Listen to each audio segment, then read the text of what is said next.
सोहन लगे रे। आइए हम लोग आज क्लासिफिकेशन ऑफ मैटर के बारे में जानेंगे, यानी पदार्थों का वर्गीकरण। हमने पिछले क्लास में पदार्थ के बारे में जान गए थे, पदार्थ के भौतिक गुण के बारे में जान गए थे, लेकिन आज हम लोग जानेंगे पदार्थों के वर्गीकरण के बारे में। पदार्थ का जो वर्गीकरण है दो रूप में हो सकता है, एक भौतिक रूप में वर्गीकरण करते हैं, एक रासायनिक रूप में वर्गीकरण करते हैं। भौतिक रूप में वर्गीकरण करते हैं तो ठोस, द्रव और गैस के रूप में करते हैं, जबकि रासायनिक रूप में करते हैं तो तत्व यौगिक मिश्रण के रूप में करते हैं। ठीक है, तो आज हम लोग पढ़ेंगे पदार्थों का वर्गीकरण भौतिक रूप में। किसके रूप में? भौतिक रूप में। कहता है पहला क्या है? ठोस, दूसरा क्या है? द्रव, तीसरा क्या है? गैस। ठीक है, मान अब ठोस, द्रव, गैस, पहले इसको शरीर में समझिए। हम लोग ठोस, द्रव, गैस किसके बारे में बात कर रहे हैं? हम लोग का शरीर में हड्डी है, हाँ है, मजबूत है, हाँ, क्या है? ठोस। क्या है? ठोस है। और हमारे शरीर में खून बह रहा है, सबके शरीर में खून बहता है। खून जो बह रहा है वो क्या है? लिक्विड। क्या है? द्रव। और तीसरा हम लोग जो सांस ले रहे हैं वो क्या है? गैस। समझ में आ गया? हम लोग आसपास में जो भी देखते हैं, जैसे हम सिंपल सी बोर्ड है, ये मजबूत है कि नहीं है? तो क्या है? ठोस है। घर में दीवार है, वो मजबूत है तो ठोस है। समझ में आ गया? लकड़ी का टुकड़ा है, लकड़ी है, लोहा है, एल्युमिनियम है, सब ठोस है। ठीक है, जो भी मजबूत है क्या है? ठोस है। ठीक है, तो ठोस का जो कण जो होता है ना, जब हम लोग ठोस के बारे में इसको वैज्ञानिक अध्ययन करते हैं, आप लोग जानते हैं विज्ञान का मतलब ही होता है उसको वैज्ञानिक अध्ययन। ठीक है, जब हम लोग ठोस का वैज्ञानिक अध्ययन करते हैं तो पता चलता है इसका जो कण जो होता है ना, बहुत सटा सटा सटा हुआ रहता है, एकदम सटले सटल रहेगा। इसका जो कण रहेगा पूरा सटा हुआ रहेगा, पूरा इसका जो कण होगा पूरा सटा हुआ रहेगा। ठीक है, ठोस का जो कण होगा आपस में बहुत सटा हुआ रहता है, सटा हुआ रहेगा। इन लोग का जो दोस्ती होता है ना, बहुत मजबूत, बेस्ट फ्रेंड। इन लोग का जो कण है थोड़ा सा भी दूरी बर्दाश्त नहीं कर सकता है, मजबूत, एकदम बॉन्ड इन लोग का तगड़ा है, एकदम बेस्ट फ्रेंड है। ठीक है, इसीलिए जिसे हम लोग मारेंगे, इसका कण इधर उधर जाएगा तब ना हम लोग को चोट नहीं लगेगा, लेकिन इसका जो कण है मजबूत बंधा हुआ है, इसको दोस्ती को तोड़ ही नहीं पा रहा, को सकेगा ही नहीं तोड़ने के लिए, मजबूत से खड़ा हुआ है, चोट लग जा रहा है हम लोग को। अब एक मुक्का मार के देखिए, दीवार में चोट लगता है, क्यों? क्योंकि वो ठोस है, उसका जो कण है इधर उधर नहीं होगा, इधर उधर नहीं होगा। यदि नहीं होगा तो आपको चोट लगेगा, वाजिब बात है। दूसरा क्या है? द्रव। द्रव क्या, जो द्रव जो है इसका जो कण होता है थोड़ा सा गैप गैप में होता है, इसका जो कण होता है थोड़ा गैप गैप में होता है। अब देखिए, अब एक बाल्टी पानी लीजिए, उसमें एक मुक्का मारिए, आपको चोट लगेगा लेकिन थोड़ा कम लगेगा ठोस के वनस्पत, ठोस के मुकाबले थोड़ा आपको कम चोट लगेगा। तो उसको क्या बोलेंगे? वो क्या है? लिक्विड होता है। जैसे पानी टाइप का कोई भी पदार्थ, जैसे खून हो, दूध हो, पानी हो, कुछ भी आपको लगे लिक्विड फॉर्म में है तो क्या है? द्रव है। तीसरा गैस, ये हवा में आप मारिए, चोट लग रहा है? नहीं लग रहा है, क्यों?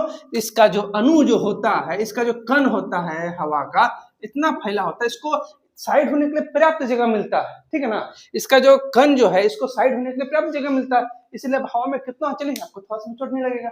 लगेगा नहीं, क्योंकि जब मार रहे हैं आप मुक्का चलिएगा तो इसका जो ठोस का जो कण है साइड हो जाएगा। ठीक है ना, अब बात है ठोस, द्रव, गैस, सॉलिड, लिक्विड और गैस के बारे में। ठीक है, यहां देखिए, सॉलिड जो है इसका जो होता है क्या? इसका द्रव्यमान और आयतन निश्चित होता है। क्या होता है इसका? द्रव्यमान और आयतन निश्चित है। द्रव्यमान और आयतन क्या है? निश्चित है। द्रव्यमान और आयतन निश्चित है। इसका द्रव्यमान हर जगह पे हर एक ही रहेगा, और इसका जो आयतन है, इसका जो कण का जो आयतन है, आकार है, कहीं बदलेगा नहीं। लेकिन उसी प्रकार लिक्विड का बात है, इसका द्रव्यमान तो सेम रहेगा लेकिन इसका जो आयतन है चेंज हो जाएगा। मान के चलिए एक गिलास में पानी लीजिए, ग्लास के शेप में है, उसी ग्लास के पानी को आप कटोरा में डाल दीजिए, कटोरा का शेप में आ गया, कटोरा का रूप धर लिया वो। अब उसको कप में, बड़े 2-3 कप में रख दिए, कप का शेप में आ गया वो। अब उसको थाली में रख दिए, थाली का शेप में आ गया वो। यानी इसका जो आयतन जो होता है चेंज हो जाता है, यानी निश्चित नहीं रहता है, लेकिन इसका द्रव्यमान क्या रहता है?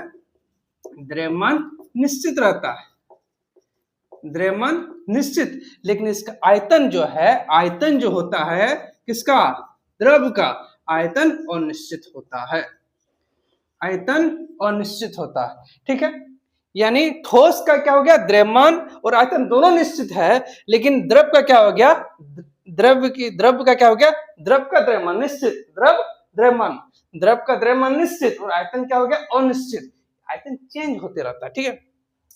जो गैस है ना, इसका द्रव्यमान निश्चित रहता है, नहीं आयतन निश्चित रहता है, दोनों अनिश्चित रहता है। क्या रहता है, दोनों अनिश्चित, द्रव्यमान और आयतन दोनों अनिश्चित रहता है, किसका, गैस का, ठीक है। ठोस, द्रव और गैस, ठोस का द्रव्यमान और आयतन निश्चित रहेगा, द्रव का द्रव्यमान निश्चित और आयतन अनिश्चित रहेगा, और गैस का द्रव्यमान और आयतन दोनों अनिश्चित रहेगा। एक खास बात, बच्चों में अक्सर एक गलती कर देते हैं, एक होता है द्रव्य और ये होता है द्रव, इसमें अक्सर बच्चा जो है अक्सर गलती करता है। ये द्रव्य का मतलब होता है पदार्थ, क्या होता है, पदार्थ, इसको भी हम लोग मैटर ही कहते हैं, ठीक ना। इस द्रव्य, द्रव्य का क्या होता है, मतलब पदार्थ ही होता है, मतलब मैटर, ये द्रव हो गया लिक्विड, ये क्या हो गया, लिक्विड, ये हो गया मैटर। यानी दोनों अलग अलग चीज है, कभी दोनों को सेम मत कर दीजिएगा, द्रव्य और द्रव अलग अलग है। इसको हम लोग द्रव पढ़ते हैं, द्रव, द्रव वो द्रव, इसको क्या बोलते हैं हम लोग, द्रव्य, क्या बोलते हैं, द्रव्य, ठीक है। इसी तरह आप लोग सपोर्ट देते रहिए आगे वीडियो बनाने के लिए, तो हमें भी प्रोत्साहन मिलेगा। तो यूट्यूब में देख रहे हैं तो लाइक और सब्सक्राइब कर दीजिएगा, और फेसबुक में देख रहे हैं तो फॉलो कर दीजिएगा, लाइक कर दीजिएगा, शेयर कर दीजिएगा, ठीक है, थैंक यू।